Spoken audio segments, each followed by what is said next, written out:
I'm here with Attorney General Dan Rayfield. Dan, thank you so much for joining us this morning. Yeah, thanks for having me. So of course, we got to start talking about the birthright executive order, because that's the big talker of the week. You know, Trump put out this executive order Monday.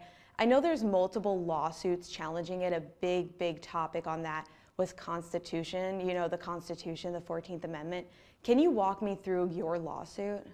Yeah, one of the most important things that attorneys general do in their work is ensuring that the rule of law is being followed.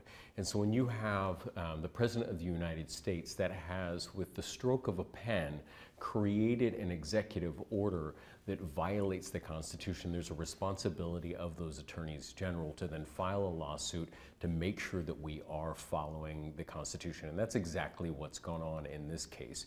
You have more than 100 years of constitutional and legal precedents setting forth birthright citizenship. You have actually a lot of Republicans in Congress and elsewhere talking about that this is a case that they're unlikely to lose. And the biggest issue here is when you allow any president, a Democratic or a Republican president with the stroke of a pen, to change the way our Constitution is interpreted, that's an incredibly big problem that can ripple out into other incredibly important constitutional rights that we have. And you know, another issue for enforcing Trump's executive order are sanctuary cities, because, you know, Portland is a sanctuary city. I did see that Trump ordered some ICE raids in other cities. I saw Illinois, New York, Chicago, not Illinois. And Portland isn't on the list just yet, but are you possibly preparing for that? Like, what does the sanctuary city mean compared to Trump's executive order? Kind of, how does that play together? Yeah, and each level of government have a different set of tools and responsibilities. The laws that we have in Oregon are talking about providing information to federal agents under those circumstances. So a little bit distinction there. The federal government has its authority to be able to move forward into the different things that they're doing, and you're seeing in different jurisdictions. It's when they cross the line where the Attorney General would get involved, whether there's a violation of the rule of law, whether there's a violation of people's constitutional rights here in Oregon. That's where you might see an Attorney General step into a space like that when someone has crossed the line. But again, also respecting that at each level of government you have a different set of tools and responsibilities. What kind of scrutiny do you think is going to come from the Trump administration for Oregon's sanctuary law when this all kind of plays out? It's tough to know. I think when we're looking at Oregon as a state, our values are incredibly clear when it comes to protecting reproductive health, when it comes to protecting our healthcare rights and values that we have in this state. And my role in the Attorney General's office is to make sure that if we are being harmed as a state in a way that is contrary to our values, and it's being done in a way that is in violation of the Constitution or in other statutes or administrative laws, it's my responsibility as Oregon's Attorney General to make sure that we're enforcing those rights and holding those, and in this case, the President of the United States accountable when they're violating those rules. Yeah, and how do you think his administration could affect sanctuary cities and states, you know, his administration as a whole, not just this one specific executive order? One of the big things that we're keeping our eye on, and you start to see with some of these executive orders, that he's laying some groundwork, the president's laying groundwork with funding. And this was something that was tried back in his first 4 years, and I think it's very important to note that the first 4 years of President Trump's presidency really kind of shows us the potential of where he could go. There were more than 100 lawsuits filed against the prior Trump administration, and roughly about 80% of those were upheld, and the Trump presidency lost those. There were funding things where they attacked that in Oregon, and we prevailed in those cases. So that's the one area that we're really keeping a close eye on. Again, it's the first couple of days. I think it's an alarming first couple of days, the amount of executive orders and threats that are coming down are very unprecedented. I think there were some interesting people that were commenting on, had this happened during the first 4 years, people would have been really wide-eyed, and I think we should be. So what would you say to somebody who thinks that the state's sanctuary law goes too far? I just want to circle back to that executive order. Yeah, and again, I think what a lot of people misunderstand what the sanctuary law status is from the very first component of that. Really, what it is about communication between state, city, other type of government entities with the federal government on certain types of information and protections that are put in place under those scenarios. And again, for people that are trying to look at that, what I really try and focus on the different levels of responsibility that each branch of government has in enforcement of their own laws. And immigration is, of course, like a big topic with Trump's executive orders. But what other kinds of executive orders, what other kinds of issues are you preparing for? Because, I mean, he signed a lot of executive orders on Monday. I'm sure we'll see more coming in the next few weeks. Yeah, well, some of the things that we're deeply concerned about is reproductive health. Oregon has stuck its neck out when it comes to making sure that people have the right to choose. This is something that the Trump administration has talked quite a bit about challenging states' rights under these circumstances. So we're keeping our eyes on that. We're looking at the environmental protections. We're in Oregon, we care about our clean air, we care about our clean water, we care about what our state looks like and how we live within it. That is something you're starting to see some challenges and threats in that space. Again, funding for various programs. The Inflation Reduction Act, something we're thinking about the prices that we pay day to day.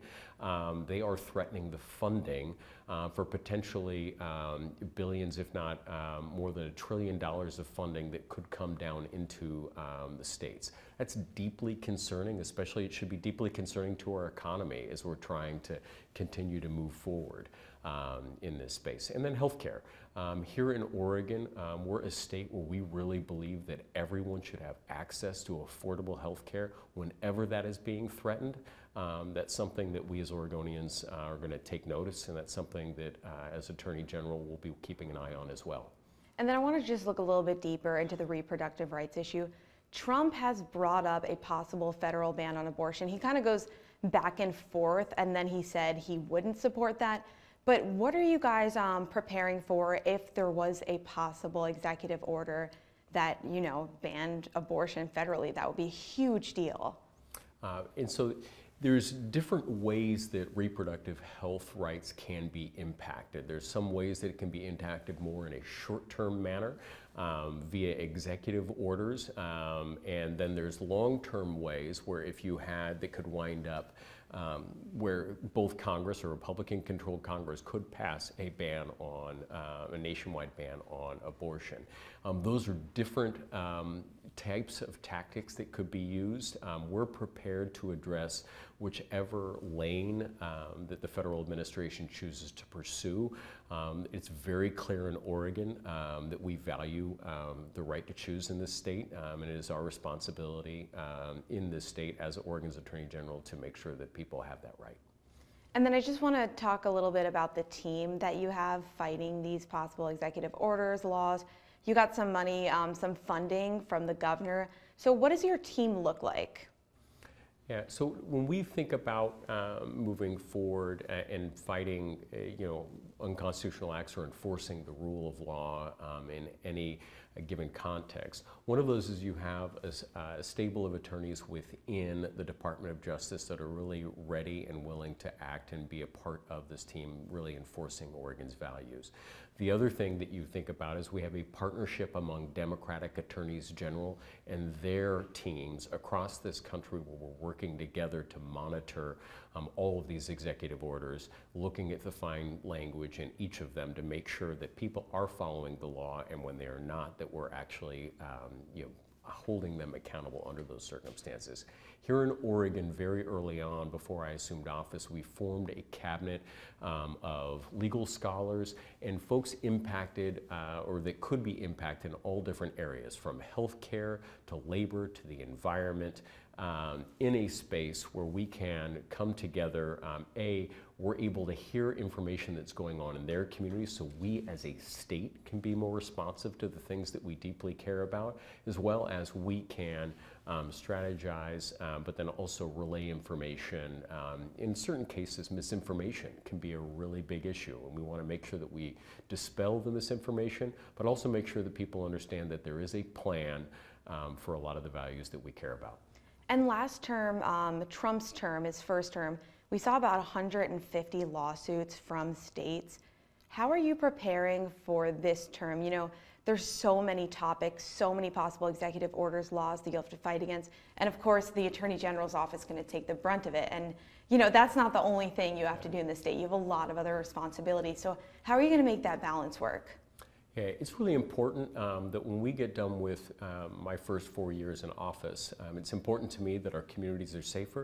And it's important to me that seniors and working families feel like they've got someone looking out for them. And it's really important for all Oregonians for me to know that our Department of Justice is here to defend their values. And that is how we're focusing and moving forward and balancing those things. And one shouldn't come at the expense of the other.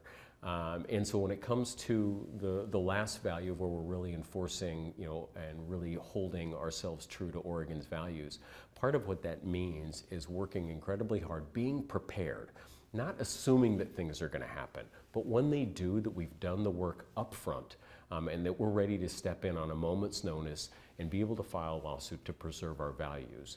It was the first day or the day after the president was inaugurated when it was very clear that he had already violated the Constitution with his executive order, and we had a lawsuit filed in Western Washington in partnership with our Northwest partner, Washington. And there's a new amazing Attorney General up there, Nick Brown, and I look forward to continuing our relationship and working on these important issues together. And then you touched on this before, but I want to bring up the Marquette University study.